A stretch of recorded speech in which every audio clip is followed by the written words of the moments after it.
Once a month, Rob Purdie spends an entire day pumping antifungal drugs directly into his brain through a surgically built reservoir into the top of his skull.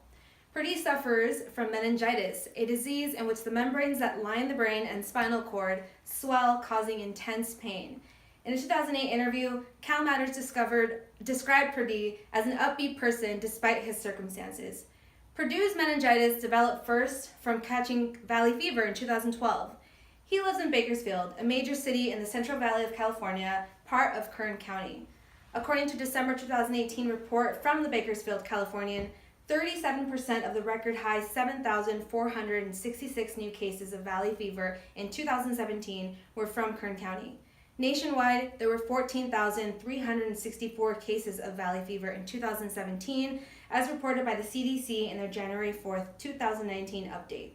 Valley fever, also known as coccidioidomycosis, is a fungal disease which is caused by inhaling the spores of the fungus Coccidioides. The disease causes an infection of the lungs, and reports of individuals contracting the disease are on the rise. To understand coccidioidomycosis and what it means for our public health, we must first discover what coccidioidomycosis is and how it can develop into other chronic diseases, such as the case of Rob Purdie. And then, second, find out why coccidioidomycosis is on the rise. The understanding of coccidioidomycosis starts with understanding its development from a fungal disease to a chronic disease. The American Lung Association shared an update on their website on April 4, 2018, that many people who become infected with coccidioidomycosis have no or minimal symptoms, ranging from cough, chest pain, shortness of breath, or fever, or other serious symptoms, including joint pain, fatigue, rash, and increased length of disease, leading people to believe they may have something like pneumonia due to the similarity in symptoms.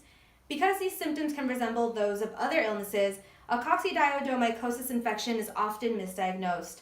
On July 29, 2016, an article from Live Science focused on reporting the misdiagnosis of coccidioidomycosis and found that each year an estimated 150,000 people contract valley fever. About 50,000 of those, or 10,000 to 20,000, are misdiagnosed and reported, leaving 130,000 to 140,000 cases misdiagnosed or not diagnosed at all. Oftentimes, too, doctors are perform misdiagnosis and will prescribe antibiotics that are unnecessary and do not treat valley fever. On November 9, 2012, the Center for Health Journalism shared the story of Jaden Lugo, a 10-year-old from Wasco in the Central Valley.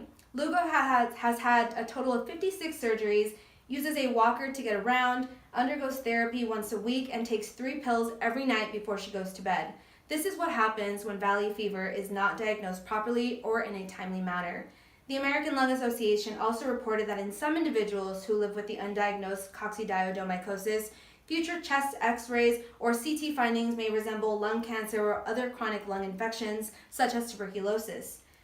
Now that you have heard and had an understanding of how coccidioidomycosis compromises an individual's health and the high rate of misdiagnosis, I will explain why coccidioidomycosis is currently on the rise. In this point, I will first explain how the fungus Coccidioides spreads coccidioidomycosis and how climate change is causing a rise in its effects on public health. The San Francisco Gate reported on February 5, 2019, that valley fever is on the rise in California. Their report included a description of the conditions that create the Coccidioides fungus. The fungus thrives in areas of low rainfall, high summer temperatures, and moderate winter temperatures, which describes areas such as the Central Valley in California. The spores are then carried by the wind and dust particles when the desert soil is disturbed, which is how humans contract the disease. Breathing in even the thinnest amount of spores can cause an infection. The recent contributing factors to the rise of coccidioidomycosis include long periods of heavy rainfall following a long period of drought, as well as climatic and environmental factors. Cal Matters also stated that the growing number of dust storms in California are responsible for the spread of the fungal spores beyond the Central Valley, reaching as far as Los Angeles, which is approximately 515 miles away, potentially leading to a higher rate of misdiagnosis in this area. The San Francisco Gate also reported that researchers at UC Davis are wary of a higher number of cases of valley fever between the months of May and December due to a wet winter. Before the end of his term, Governor Jerry Brown signed 3 bills into law to help combat valley fever, including $8 million for research and education, according to Cal Matters. This was done in an effort to prevent more individuals from catching the disease and to create better conditions for proper diagnoses so symptoms can be treated accurately sooner. Today, I introduce you to coccidioidomycosis, also known as valley fever, and what it means for our public health. I did this by first describing what coccidioidomycosis is and how it can develop into other chronic diseases, and then second, I explained why coccidioidomycosis is on the rise.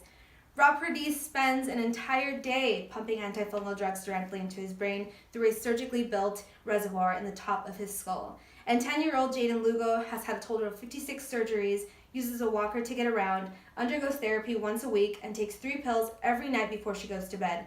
Thousands continue to go misdiagnosed as coccidioidomycosis is on the rise due to climate change, but with proper funding and education, we can hopefully lower the rate of poor coccidioidomycosis diagnoses and prevent more people from developing chronic diseases which greatly impact thousands yearly. Thanks.